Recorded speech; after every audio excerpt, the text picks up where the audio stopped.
William Christ is a senior policy scholar at the Wilson Center and previously served as assistant U.S. trade representative. He's also the author of this book, Globalization and America's Trade Agreements. Bill, welcome to Now. Thanks for joining us. Thank you very much, John. Pleasure to be here. You know, looking at the title of your book, there's an implicit chicken and the egg question here. The term globalization is newer than trade agreements are. We've been trading a long time. Were trade agreements sort of the early version of globalization? Well, actually, I think the concept of globalization is very old, but it's applied to different things other than the economic world as much as it does now. It's an interesting synergy between the two. Our trade agreements have contributed to globalization, and then globalization is driving our trade agreements. Mm-hmm. After World War II, tariffs were 40% around the world, so there was very little trade. And then as the tariffs came down, companies that had been concentrating on the U.S. market now concentrated on the world, and then they moved to become actually global companies. They may have a headquarters here, but their business is all around the world. Now, you were up to your neck in this, in the trenches of policy, and then you step back and you write this book. What looks different when you're stepping back from the whole situation? Well, I had a philosophy of trade when I was in the trade policy business for my whole career. And I wanted to step back and just kind of rethink everything with a totally open mind. And so as I was writing the book, my views changed a little bit, and then they ended up back where I started. Oh, really? So things that maybe looked better up close from a distance didn't look as good, but then you've come full circle. Yeah, no, How does that work? I mean, what happened along the way? Well, I tried to look at everything with a completely open mind. So I would do a lot of reading of people who just advocated totally free trade, regardless of what other countries did. And I tried to read a lot about the critics of trade policy. And so as I'd read the different things, you know, I'd kind of say, well, that makes a lot of sense. But then when I read them all, I came back to a better balance. And I think it was kind of the balance that I started out with. And this notion of free trade, often it's presented as if there's no choice. The train has left the station. This is the way the world works. And it's odd in that both people on the right and the left will come together over the notion of free trade. Well, yes and no.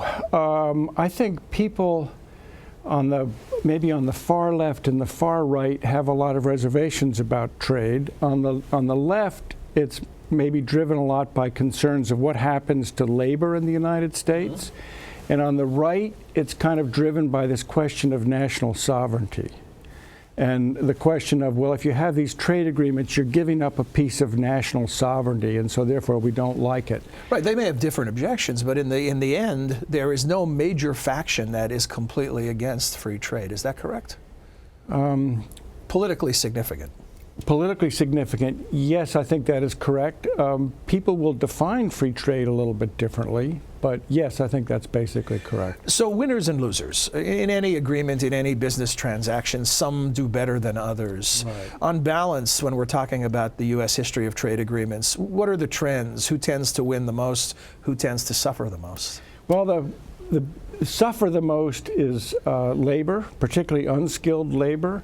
When you have a trade agreement that removes all trade barriers, then U.S. unskilled workers are competing against Chinese, Indians, anywhere. Mm-hmm. And so they tend to lose out. Now, are they losing in terms of the quality of jobs or just the availability of jobs, or both? Both.